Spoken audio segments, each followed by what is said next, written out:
Eu vou ler, mas por favor, você que nos acompanha pela internet, os que são presentes, eu vou ler e você pode acompanhar a leitura do texto em sua Bíblia. Atos 1, verso 15 a 26. Naqueles dias, levantou-se Pedro no meio dos irmãos. Ora, compunha-se a assembleia de umas 120 pessoas e disse: Irmãos, convinha que se cumprisse a escritura que o Espírito Santo proferiu anteriormente por boca de Davi acerca de Judas, que foi o guia daqueles que prenderam Jesus, porque ele era contado entre nós e teve parte neste ministério. Ora, este homem adquiriu um campo com o preço da iniquidade, precipitando-se, rompeu-se pelo meio, e todas as suas entranhas se derramaram.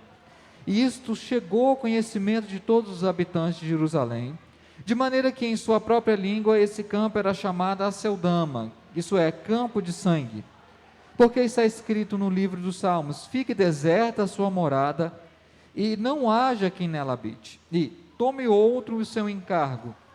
É necessário, pois, que dos homens que nos acompanharam todo o tempo que o Senhor andou entre nós, começando no batismo de João, até ao dia em que dentre nós foi levado às alturas, um destes se torne testemunha conosco da sua ressurreição.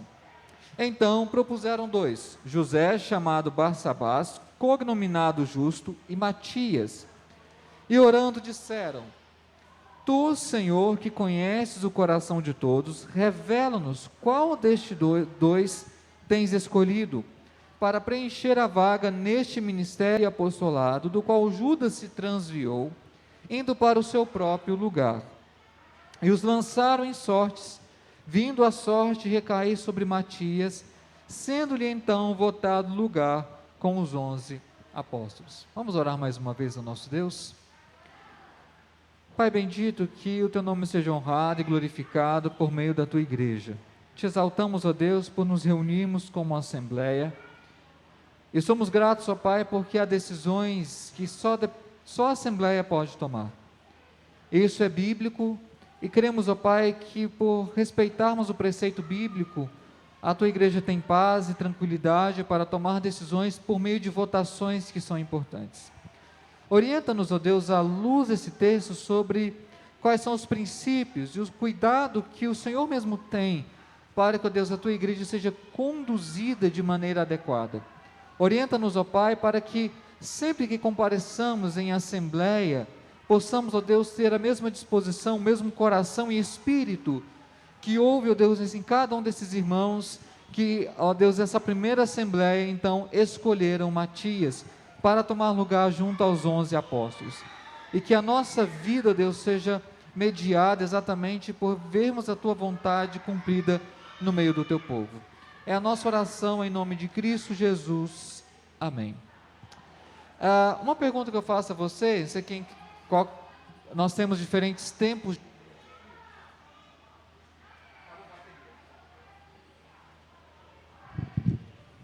Som.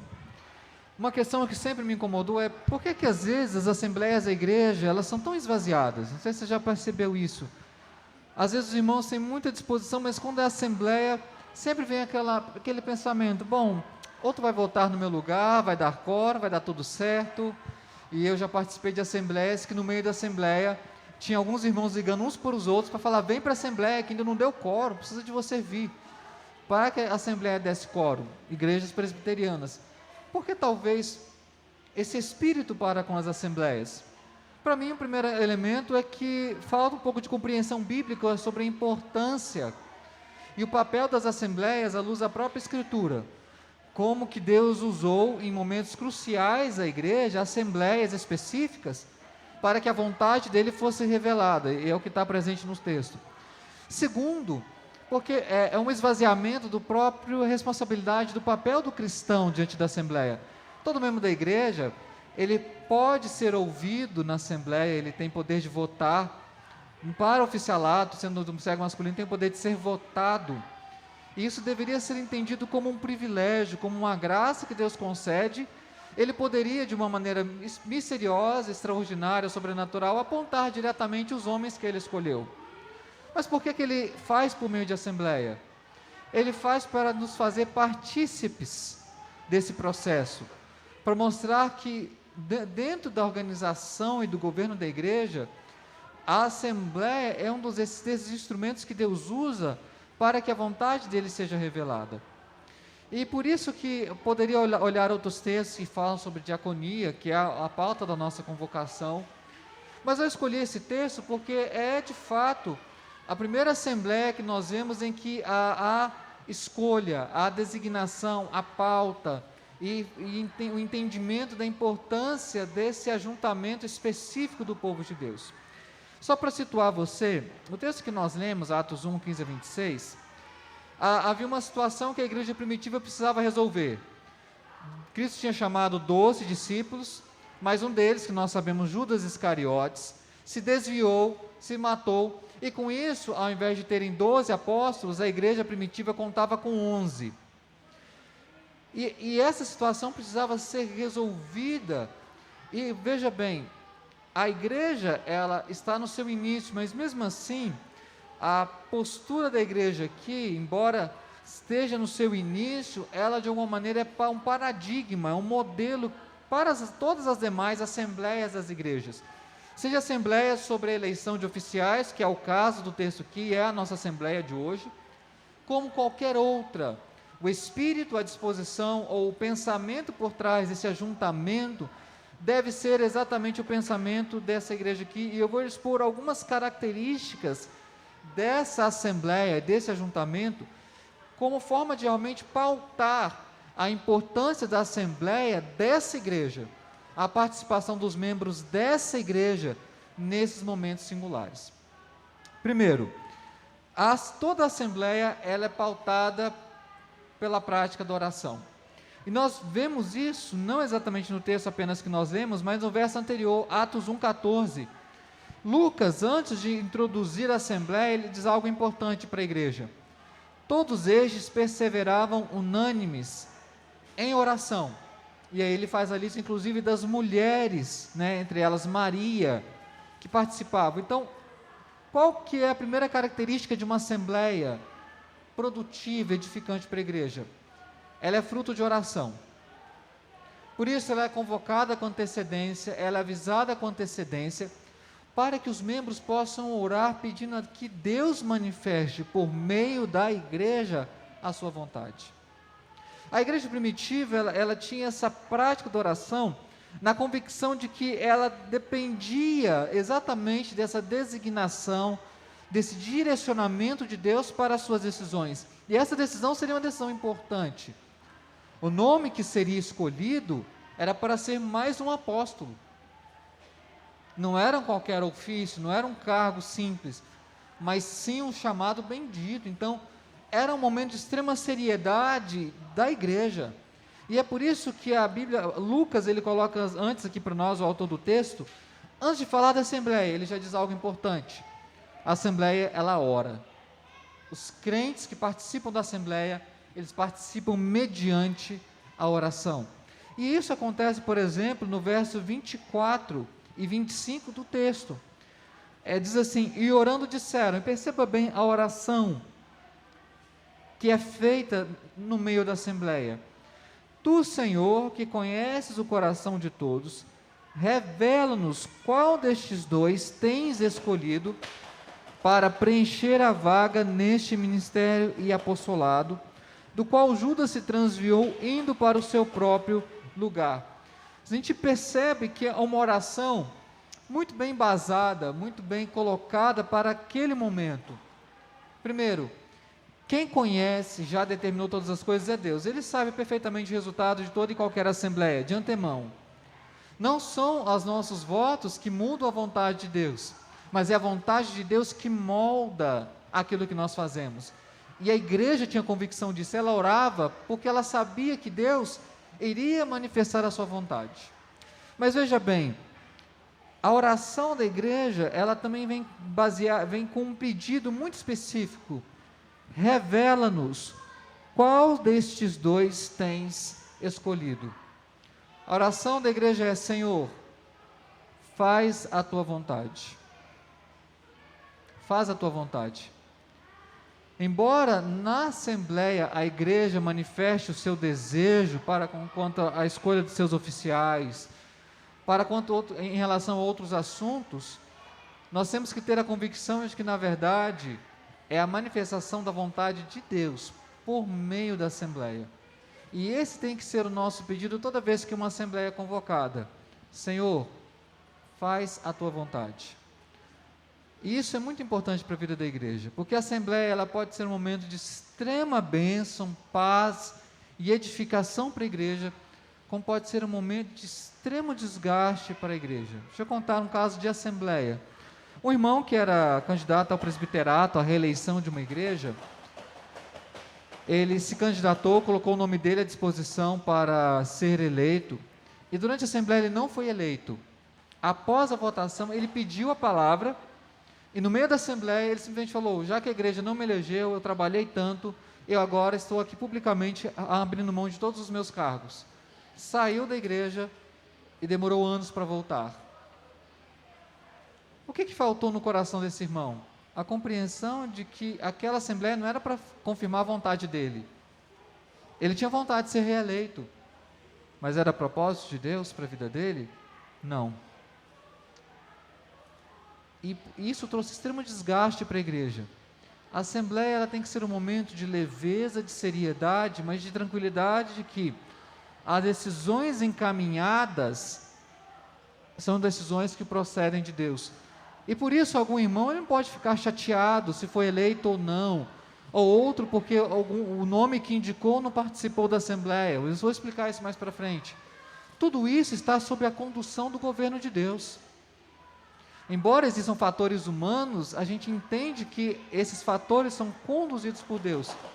Poderiam ter outros nomes aptos para participarem dessa votação aqui, mas apenas 2 participaram: José, Barsabás e Matias. Esses 2. E dentre esses, Deus escolheu Matias. Então, mas o primeiro ponto que eu queria enfatizar com a igreja é: a assembleia, ela é pautada pela oração. A igreja, quando é convocada para a assembleia, ela tem que orar. Mas em segundo lugar, segundo elemento que dessa assembleia, que além dessa assembleia ser pautada para a oração, a decisão da assembleia tem a ver com o serviço da igreja, com o ministério da igreja. Veja bem, por várias vezes neste texto, Lucas coloca para nós uma palavra importante que diz respeito a todos os ofícios da igreja. No verso de número 17 diz assim: porque ele era contado entre nós e teve parte neste ministério, falando do período do ministério terreno de Cristo.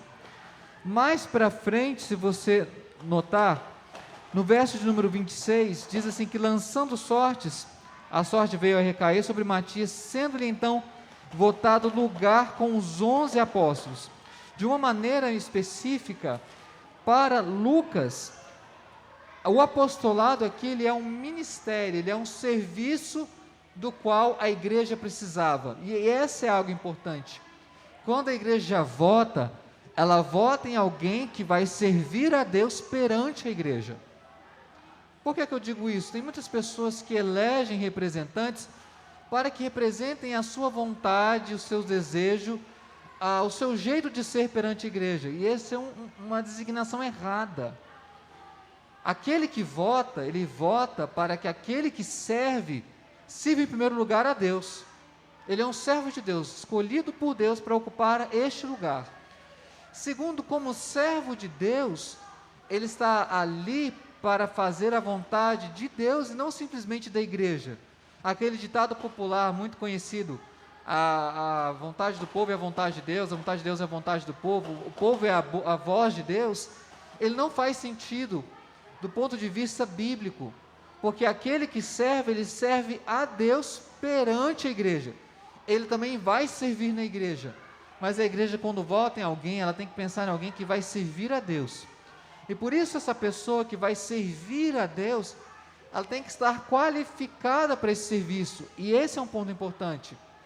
Quando a assembleia é convocada para a eleição de homens, a igreja tem que pensar nessas qualificações. Veja bem, no verso 21, Pedro, que é o porta-voz da assembleia, ele diz de que maneira alguém poderia participar da Assembleia. Veja bem, é necessário, verso 21, pois que dos homens que nos acompanharam, todo o tempo que o Senhor Jesus andou entre nós, começando no batismo de João, até o dia em que dentre nós foi levado às alturas, um destes se torne testemunha conosco da sua ressurreição.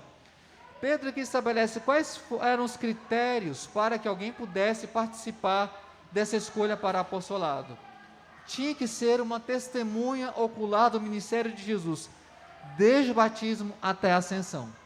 Só fazendo um parêntese, esse é um critério bíblico inegociável para o apostolado. Alguém que seja testemunha ocular do ministério de Cristo. Com a única exceção de Paulo, que ele mesmo se chama nascido fora de tempo. Nenhum apóstolo de hoje tem essa qualificação que Pedro estabelece na Escritura para o apostolado. Nenhum apostolado hoje pode se dizer que foi testemunha ocular do ministério de Cristo, como Pedro diz aqui. Porque a igreja precisava de uma diretriz. Tá, nós temos milhares de irmãos que são convertidos. Quais destes podem participar? E para ser apóstolo, o critério tem que ter visto de maneira ocular o ministério de Jesus. Eu sei que há muito, isso já está de uma maneira consolidado na mente evangélica, mas temos que falar, o verdadeiro apostolado é o apostolado bíblico. A partir daqui, não existiu mais apóstolos no sentido bíblico, porque esses apóstolos eles tinham que ter visto Cristo de maneira visível, concreta, e nenhum dos apóstolos hoje tem essa prerrogativa. E Pedro coloca isso como algo importantíssimo para a igreja. Quem pode participar? Apenas aqueles que foram testemunhas oculares. Por isso ficaram, por fim, dois nomes, José e Matias, porque esses dois irmãos acompanharam o ministério de Cristo durante toda essa trajetória. O que é importante perceber é que para todo o ministério da igreja, é importante ter essas qualificações. E é por isso que a igreja, sempre quando ela indica nomes para a assembleia, os irmãos têm que orar e pedir para Deus exatamente orientar. Dentre várias possibilidades, vários nomes na igreja, quais são aqueles irmãos que têm as qualificações para este ministério? Isso vale para o presbítero docente, que são os pastores, presbítero regente, os presbíteros da igreja, para os diáconos. Essas qualificações, elas são inegociáveis. E são elas que dão tranquilidade que a decisão da Assembleia foi uma decisão segura, foi uma decisão consciente, pautada por princípios bíblicos. Pois quando a igreja não respeita, ela não compreende isso, pode vir a ser inclusive um péssimo testemunho para a sociedade. E aqui deixa-me contar novamente um caso de assembleia, mas esse não é da igreja presbiteriana. É muito comum, a Fernanda Carla, que é secretária de atos da Assembleia já há alguns anos, várias das nossas atas, elas passam por averbação do cartório, para que os atos da igreja ganhem fé pública, de que foram atos validados por uma autoridade competente do nosso país. Numa dessas idas minhas ao cartório, estava lá um outro homem, de meia idade, com alguns documentos, questionando uma assembleia de uma igreja da qual ele participava. Eu não pude acompanhar toda a conversa, ele estava falando com o funcionário do cartório. O que eu entendi é o assunto seguinte: a igreja ela tinha votado por vender um imóvel, mas na visão desse irmão, a assembleia ela tinha sido ilegítima para a venda desse imóvel. E ele tentou levar vários documentos para comprovar que a assembleia tinha sido ilegítima. Eu sei que o funcionário do cartório chamou outro, e houve toda uma mobilização sobre a situação desse irmão.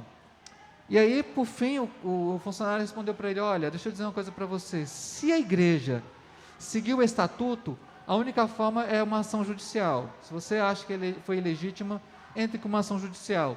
Mas o que foi triste é ver aquele irmão, ele expondo e falando como é que foi aquela assembleia, as situações específicas internas daquela igreja, para alguém que talvez nem crente era.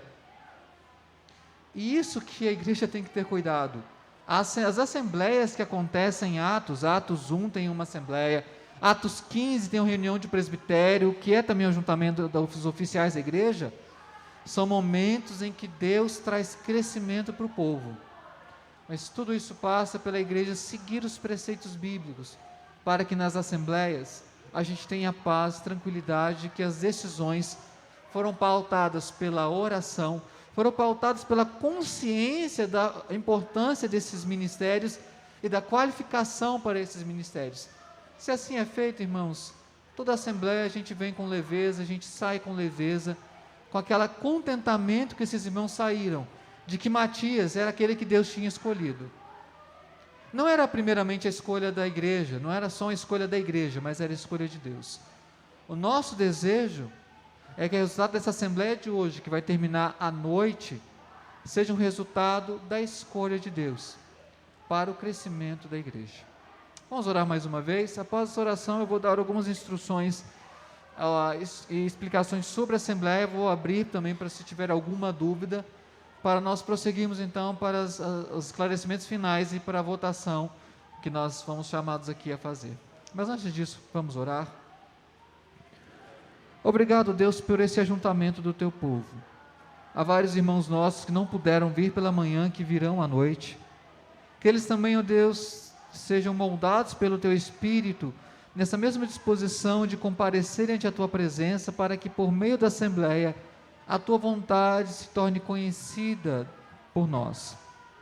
Obrigado, ó Deus, pela vida de cada irmão que se dispôs e foi indicado para participar dessa eleição. E sabemos, ó Pai, que o resultado dessa eleição é um resultado que vem da tua vontade, e que ele promove o bem da igreja. Que tenhamos paz, ó Deus, e alegria em saber que o Senhor tem concedido à tua igreja homens aptos para este ofício do diaconato. E que isso, ó Deus, possa trazer paz, crescimento à nossa junta diaconal. Que seja um momento, ó Pai, de que possamos ter a compreensão, Senhor, de que é o Senhor que conduz os rumos da igreja, e que isso possa trazer, ó Deus, tranquilidade e harmonia entre nós. É a nossa oração, Senhor, em nome de Cristo Jesus. Amém.